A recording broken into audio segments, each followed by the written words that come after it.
M is for math. Math test. Uh-oh. Championship week, guys. All right. It's been a lot of hard work. You know, I only had 13 in tutoring. I was honestly expecting like 30 or more. I thought it was going to be my biggest tutoring ever. This is the district benchmark for the accelerated. My pre-AP's coming along for the ride to see if they can still say who's boss, right? They've already done this stuff last year, so they should know it better than accelerated, and they want to beat these sixth graders. Sixth graders, freshly out of fifth. Very impressed. You guys have been doing very, very well. Finishing top three, 1, 2, 3, my 3 classes in the last 2 tests out of 13 seventh grade math classes here at this school. Fantastic. I couldn't have guessed that. Like the very first test, we had second place, fourth place, and seventh place. And I was like, okay. So I can get my second, fourth place to kind of fight and try to take turns winning first place every now and then. Maybe I'll be first and third or second and third, or, you know, and then hopefully I can get that seventh place group up to fifth or fourth here and there. And then here we are in the last test, the last place, seventh place team out of 13, won against everybody. Amazing. Block 3 and Block 2 and Block 1, all 3 of you have amazing stories already this year. I will say Block 2 has the most students by far, over 95% for their grade in my class. Block 1, pre-AP 7th graders, they've been the highest ranked out of the 3 of my groups before. They were by quite a bit actually on one of the tests. So, and they've already got a year under their belt. So they're kind of like the preseason favorites. Okay. The 2 6th grade accelerated groups are like the underdogs, you know, and they can look good here and there. But once the 7th graders get their stride, it should all start coming back to them like, yeah, we already did all this last year. Okay. Yeah, I remember it now. Okay. So that's still yet to come as we approach a lot of these topics. That's brand new to you former 5th graders. The 7th grade group, they've already done all of these to some extent, and we're just going to do a little bit more. So they understand the basics. We're just learning a little bit more. So it's going to be a great, interesting, see what happens on this test. I've been thinking about it for a week, just anxious to see how y'all turn out. Are we going to be first? We're going to last? We're going to be first, second, third? And just hopefully our school ranks number 1 is the most important thing, and that's a team effort. Mrs. Martinez's 2 classes are doing great. I know Mr. E, I don't know a whole lot about his class, but he's been teaching here for quite a while. He's taught 6th grade, 7th grade, and 8th grade, so he knows what's up. He's former military, so hopefully he's got his kids in the line ready to do the right thing. So I'm excited. It's going to be a great year. All right, enough of that. That's just a couple minutes of me. I got to compliment you guys, brag on you, love how much hard work you guys have been doing. Woo! You guys are the stars, by the way. Let me share screen. Don't forget to share screen, Mr. Douglas. Okay, share screen. Here we go. Boom. 7th grade math, 2020 so far. Woo! It's been fast and furious. I will tell you, I can't believe how far we already are. And really we're closing one subject matter and moving on, but this subject matter is one of the most important because it's the foundations of everything else we're going to do all the rest of the year. You guys are the stars. You've been dominating and impressing me left and right. Let's do some notes and get ready for this test. Let's take a look here. Just want to remind you, one of the things you want to definitely have handy to study before the test, and hopefully you've already looked at it because I posted it, what was it, yesterday? Go to classwork and scroll down to materials. See, quiz, materials. Wednesday benchmark old notes. I have add or subtract, positive and negative, rational numbers, okay? And then I have times or divide, positive or negative, rational numbers, okay? All the strategies, all the procedures and tricks, the ways they get you. Clue words to help with all the word problems. Guys, there's gonna be a lot of word problems, okay? Not every single one, but most of them. So you want to make sure you understand which words are the clue words or keywords that help you realize whether it's addition or subtraction, multiplication or division. This one over here that says clue words also has a couple extra sections, like they give you the words to help you realize which one would be the one that goes with the equal sign. Like all together is 500, or it would be, or it will be, or you know, the blah blah blah, all the cookies, the total is, you know, the word is or will be, just all those kind of things. Okay, so check those out. And but these two things together are huge. Just don't do dividing fractions. That's the only thing we're not including on this. All right, let's get this out of the way. Boom, hey, whoa. Drawing my eyes with some green. Okay, well, we're gonna do green today. I may change colors a few times. Let's start off with our Morris blue, and I'm gonna do some typing and some drawing, okay? So first thing, this is just like our last test for the most part, okay? This is the way we talk about it as teachers, and I'll explain it to you. All operations, oh, I thought I changed it to blue. Rational numbers, okay?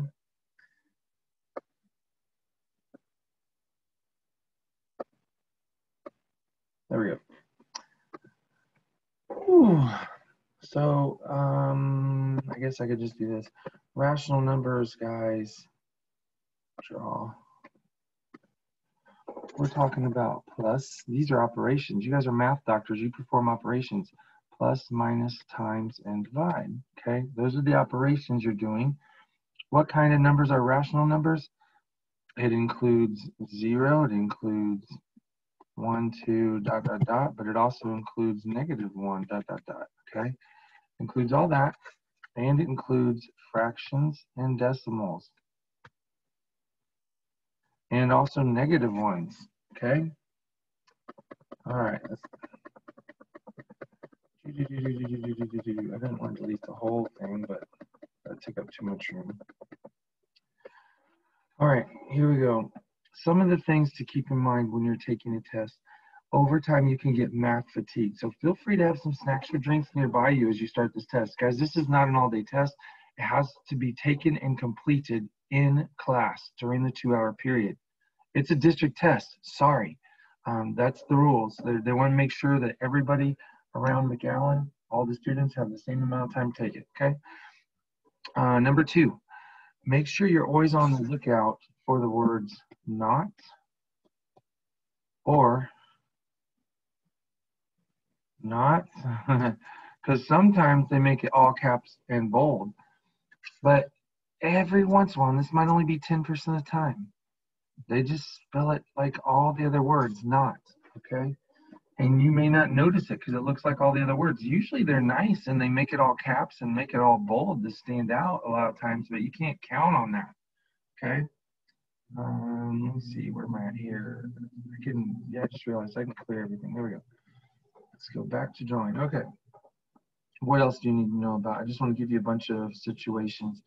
Let's remember that absolute value is the distance from 0, okay?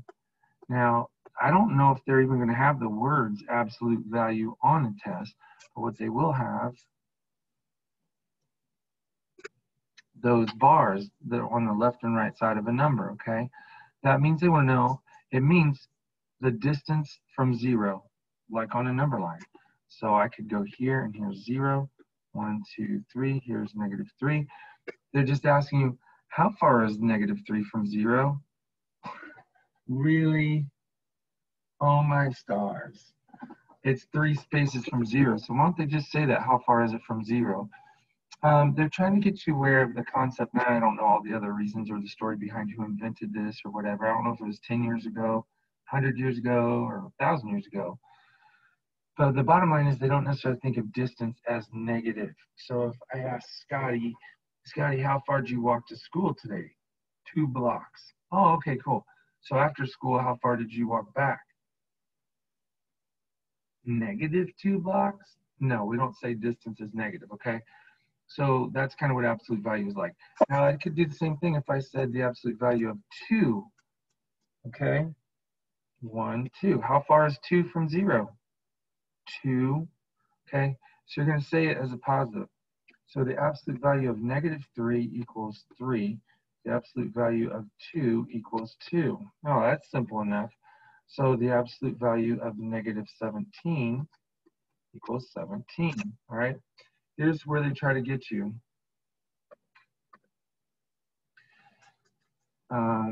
They'll say like 10 minus the absolute value of -5. What's this look like? Careful, it's not what you think. So they're trying to get you confused with, you're already used to seeing 10 minus -5 like that. That's where we know it's a double negative. It looks like a giant plus sign. They're telling us don't subtract, do the opposite of -5. So, or we could do KCC if you remember that, guys. Woo! Where you keep the 10, you change that minus to a plus, and you change the -5 to a +5. So all it really is 10 plus 5. Why do they change it to minus and negative? Just to check you, just to check your game. But it's just like in English language, a double negative is not proper English, but it can be used and sometimes is for sarcasm or effect. Like as a teacher, I could say, don't not do your homework.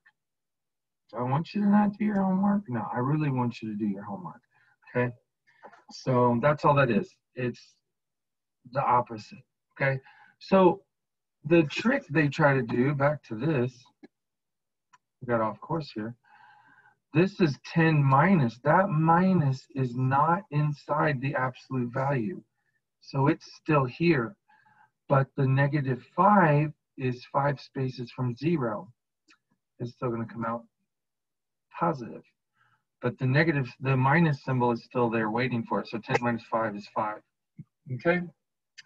So don't change it to a plus. It is not a plus. All right, next topic. Number groups, okay? On this one, let's go red. Okay, this is important. So we had natural counting numbers, which would be like using your fingers, 1, 2, 3, ... Keeps going on forever, okay? That's a little small group, and we start with that first. Like kids, they, I'm 2, they can count on their fingers and toes, but it does go on to infinity. So even 1,000,000 would still be a natural counting number. After that would be whole numbers. And when I say whole, I say like a donut hole. It's like a 0. That's the whole difference. The whole difference. That's funny. I didn't mean to do that. Okay? So the only difference is they add that 0 there, and I shouldn't have. Let's actually undo that one, make it a little closer. So I have a little more room for everybody else. The next one, I put it in first a lot of times because when I say the word integers, it sounds like I'm saying in, but it's spelled out like this. That's where we first see negatives. First see, okay? So ... -1, 0, 1, ... So it goes on for infinity in both directions. Where's the camera? Okay. What are we missing? What else do we use? Like when we give change back from $1, or if we're doing recipes, or if we're sharing candy or candy bar and we say break it in half, there's fractions and decimals. Rational numbers. Okay. So the rational numbers are fractions and decimals. But the trick here is it does include everything else. Okay, it includes everything else inside it. So natural counting numbers are also rational. Whole numbers are also rational. Integers are also rational. But rationals aren't integers. And integers aren't wholes. See what I'm saying? So that's why we say it's in your belly. Okay? So it's part of it. The trick here is they will use negative fractions and positive fractions and negative 0.035, okay? But they'll also use 2.7 and they'll use 1 3/4. So it's positive and negatives. What usually ends up happening is they throw one of these guys down here, okay? Try to mess with you. So when they try to give you options, the negative fractions and decimals are the things that people learn last and the things they forget first. So all you need to do anytime they give you a problem on these is just write it out. We should all know it, okay? Write out and put the numbers in there and you'll know what's supposed to go where and you'll see what's wrong. Now the weird question they oftentimes do with these, and I don't like this, okay? Now if you look, there's technically an overlap between each of the two circles and there's one little triangle in the middle. I should have made it bigger where all three overlap. We don't need to worry about that. This is a common Venn diagram, V-E-N-N, they call it that, these diagrams that show relationships and interconnectivity. I'm going to show you three number sets. So let's go natural counting, whole numbers, and integers. And here's what they'll do. They'll say,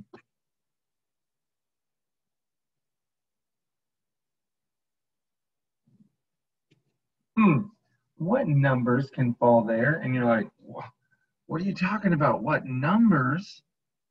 Okay, well, what you have to do is you have to come over here and say, well, let's remind ourselves.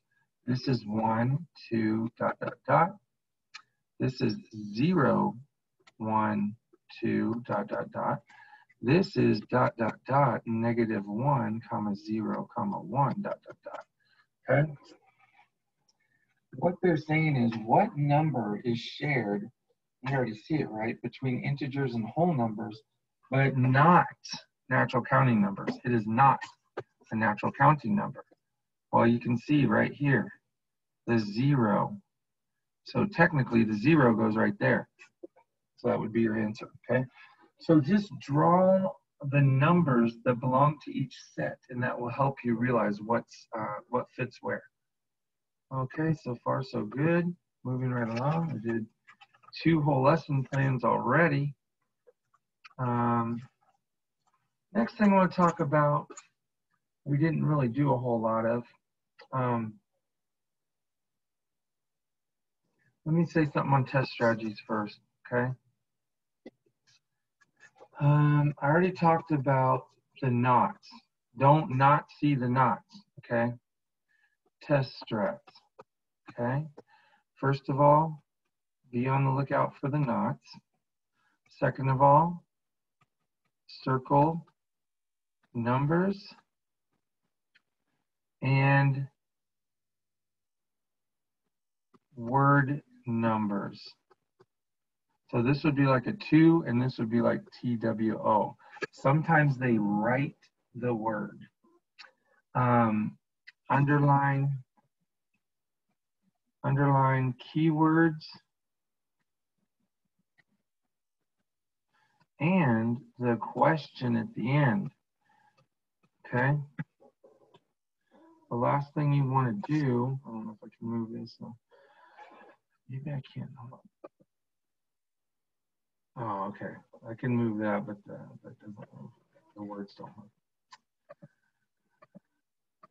Okay. The last thing you want to do is check your work, reread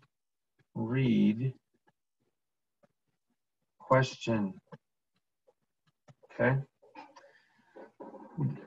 There's a number of multi-step problems. So in the process of doing some of the steps, you forget what the original question was. You come up with an answer. You have math fatigue because you've already done 10, 15 questions. You're just like, oh, I did all this work and here's a number. Hey, look, it's answer C. It's actually there, so I'm done. But then go back and reread the question. How many cats did they not have or were missing at the end of the day? Whoa, I did the opposite. I figured out how many cats they had. I got to do, so just double check, okay? All right. The next thing we're going to talk about is called order and compare. Now, there's times they're going to give you multiple numbers and information, and you have to compare them to each other and see which ones are bigger, put them in order, least to greatest, things like that. So we all know like 5 is greater than 2, but here's where they get you guys. Now you put a greater than or less than or greater than or equal to sign in there, okay? Which one's bigger? Well, 5 is bigger than 2. Hey, I'm going to agree with you right there. 5 is bigger than 2. But that's not a 5 and that's not a 2. Those are -5 and -2. So if we drew a number line, here's 0, here's -2, here's -5 somewhere over here. -2 is closer to 0. Therefore, it's actually bigger because they're negative. It's opposite. So I do this sometimes with people in class too. So I'll say, which is bigger, guys? -1 or -1 million? You know, and then maybe I'll throw dollar signs there as a distractor to mess with your brain.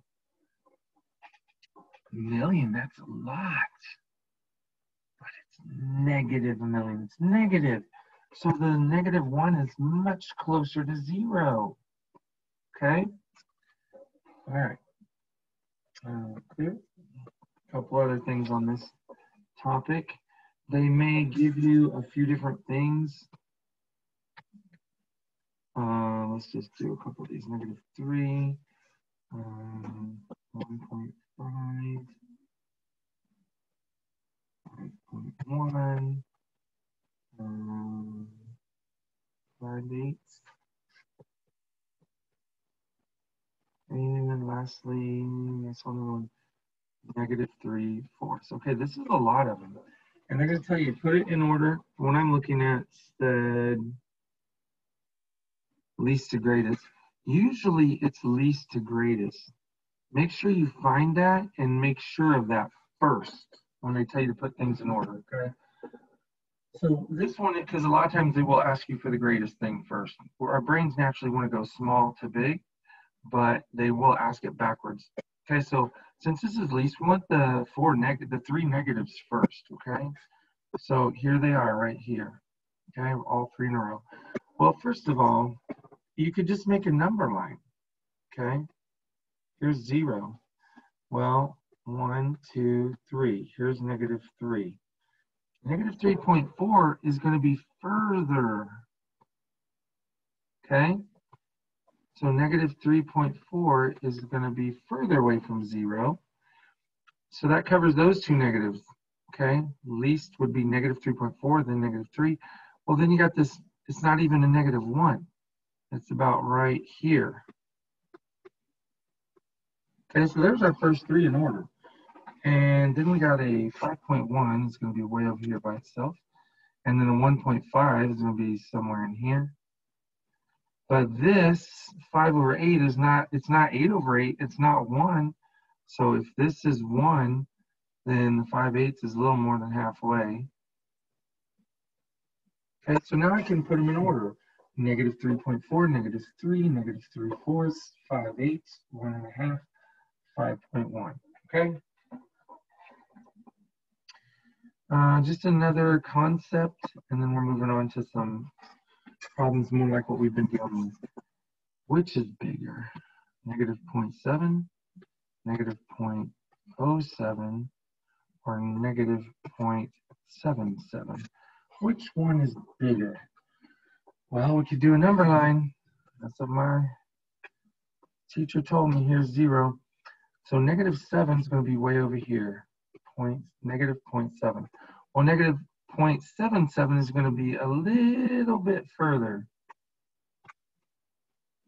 Okay, just a little bit further. Just a little bit. 0.07, that's -7. This is -1. 0.07. Oh my gosh, that's going to be like in here. Okay. So if I had to do order greatest to least, G to L, okay, then it would be negative 0.07. That's the biggest because it's the closest to 0. Then negative, well, I was just showing where -1 was. Oh, that's not -1. We'll say it's negative 0.1, okay? Because there's negative 0.7 way out there. All right, next one. We're just going to look at a few problems, and we'll be done. That's all I got left now. Okay, ready? I'm going to give you some situations. I'll try to go a little quicker.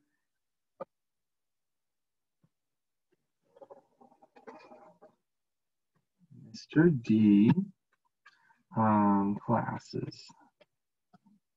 I look at all the grades, okay? And we're going to say 3/10 of my students got C's, okay? 2/5 of my student got B's, and the rest got A's. And then I ask you, what fraction got A's? Okay, let's switch to red. Well, so I have to combine the first two fractions to add or subtract fractions. You gotta have the least common denominators. So I can keep the 3/10, and I can change the 5 to a 10 by going times 2. So whenever you do the bottom, you gotta do the top. 2 times 5 is 10, 2 times 2 is 4. So if I add those together they make up 7/10 of my class. What part of my class is missing? My whole class. Well, whole class would be one whole class, which is 10 out of 10. Okay? So 10 out of 10 minus 7 out of 10 is 3 out of 10. That's what I'm missing. Okay? Next problem.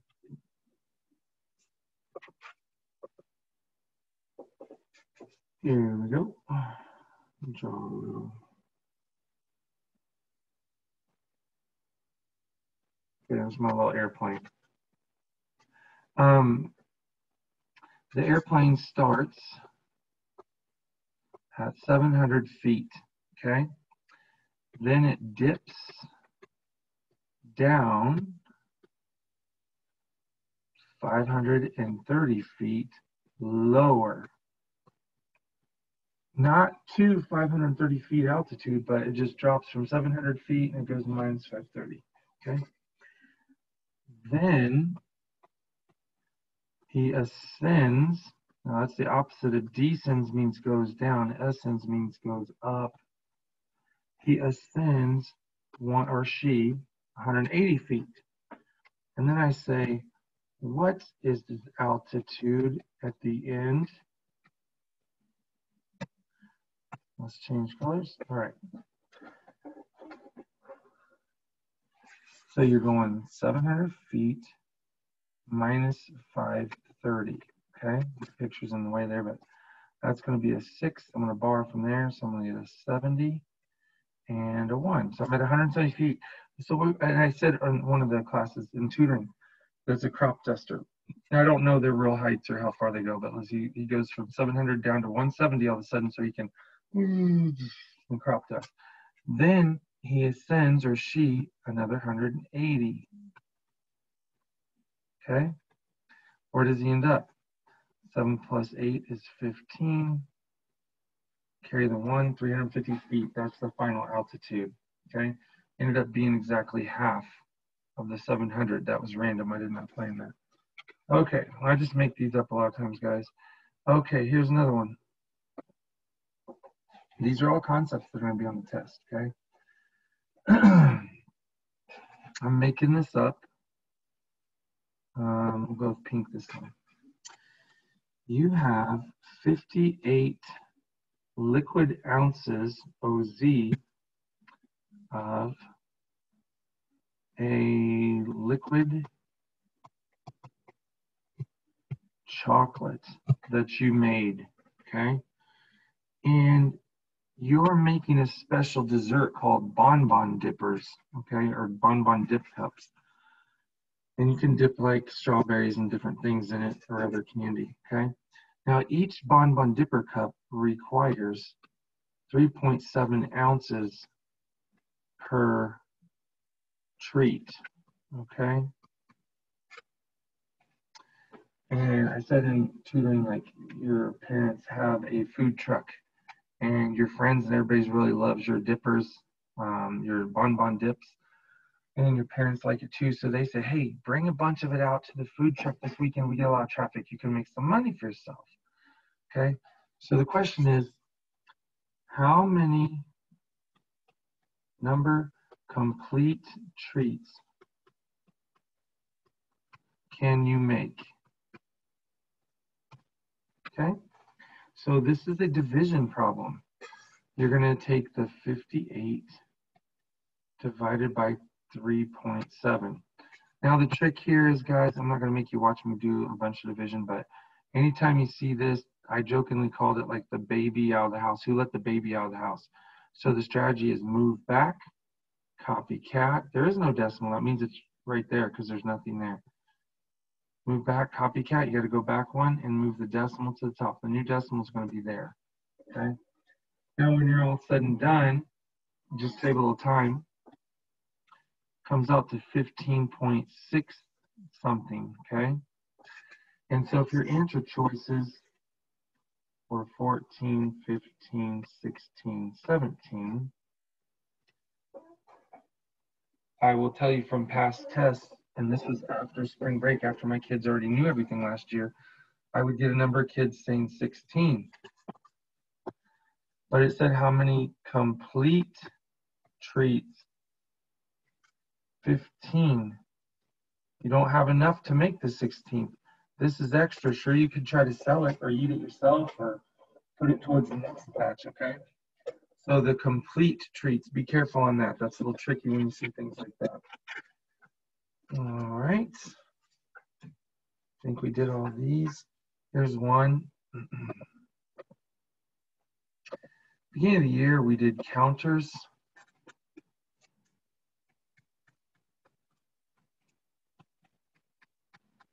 Bear with me.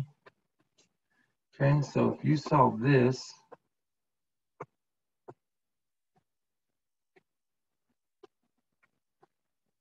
and the question to you is,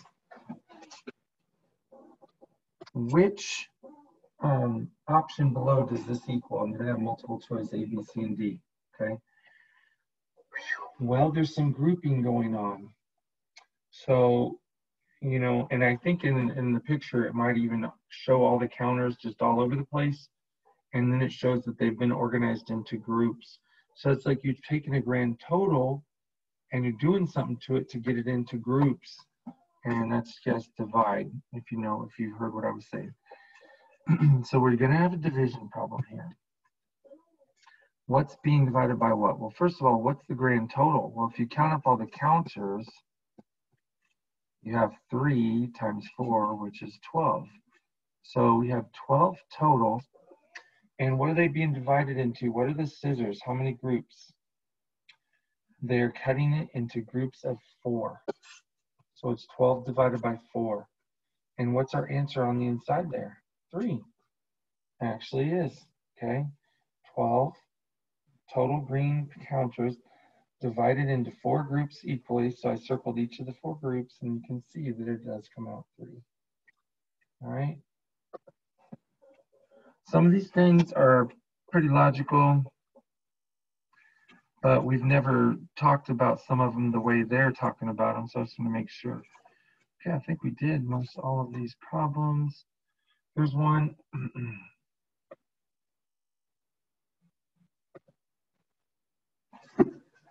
So Mr. D has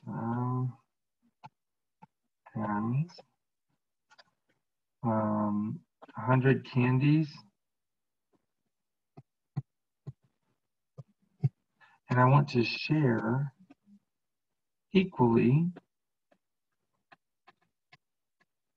with my 25 students, okay? So what kind of problem is this? This is going to be divide. Now, there'll be a question or two where it will tell you which of the following solutions is the incorrect way to divide these numbers. So the first thing you got to know is you can just write it the way you say it. He's got 100 candies. He's going to divide it amongst his 25 friends, okay? That's really as easy as some of the questions were. But what they want you to know is that this is the same thing as you put the 100 on, that's a fraction bar right there. That's the same thing as 100 over 25. How do you write that in the division house? Well, we say Nito, numerator in, denominator out, or TBO. What do you mean in or out? Okay, so the top number, TBO, the top number goes in, bottom number, 25, goes out. Well, then, 25 goes in 4 times. So that's confusing when you do it that way. But they're going to have somewhere out here, they're going to have a 25 over 100. They're going to be like, what? You're going to divide 25 by 100? Okay, so that's something to keep in mind for those. All right. We're almost done, guys, here. We did the crop test here. I think we've done all of these. Oh, here's one. You are a jeweler.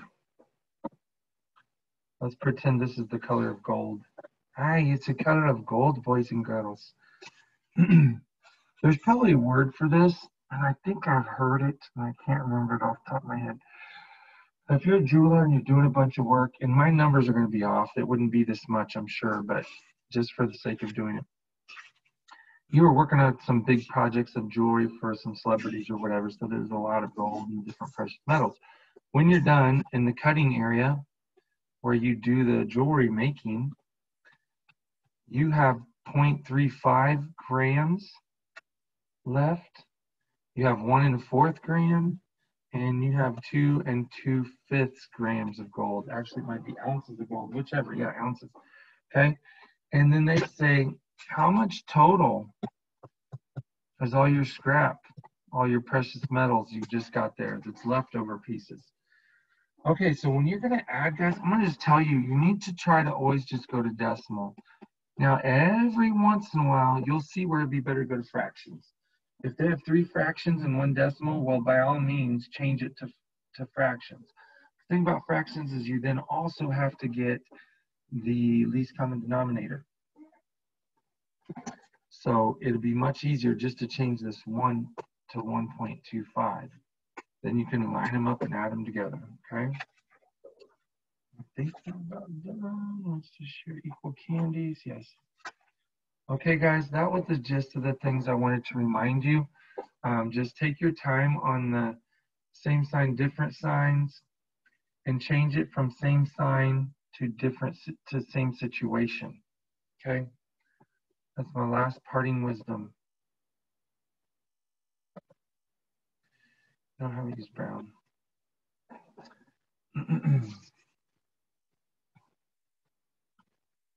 Same sitch rule. Different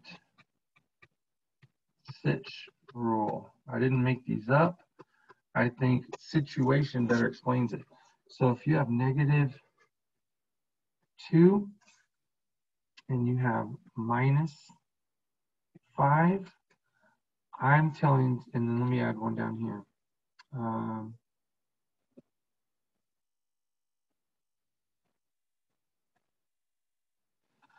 going to switch colors, and what I was saying, and I think I did green in class that day, break the numbers, the situations up. Now I know it's not exactly a number, it's also got a subtract and an addition sign. But now you can say, okay, so -2, that's like if it's money, they're taking $2 from me, and then they're going to subtract a +5. Yeah, that is a +5, but they're taking it away from you, okay? So they're both negative. -2 plus -5 is 7, and you keep the same sign, okay? Now down here, different situation rule. You have a negative and a positive. So here, when you have a different situation, you take the biggest digit, which is the 5, minus the 3, you get a 2. And then the biggest digit wins. The 5 is bigger, so its plus sign wins. It's a positive 2. All right, that is it, guys. That was a lot longer than I thought, 40 minutes, and I'm so sorry. And now I can't remember how to stop this. Stop sharing. Good luck on the test, guys.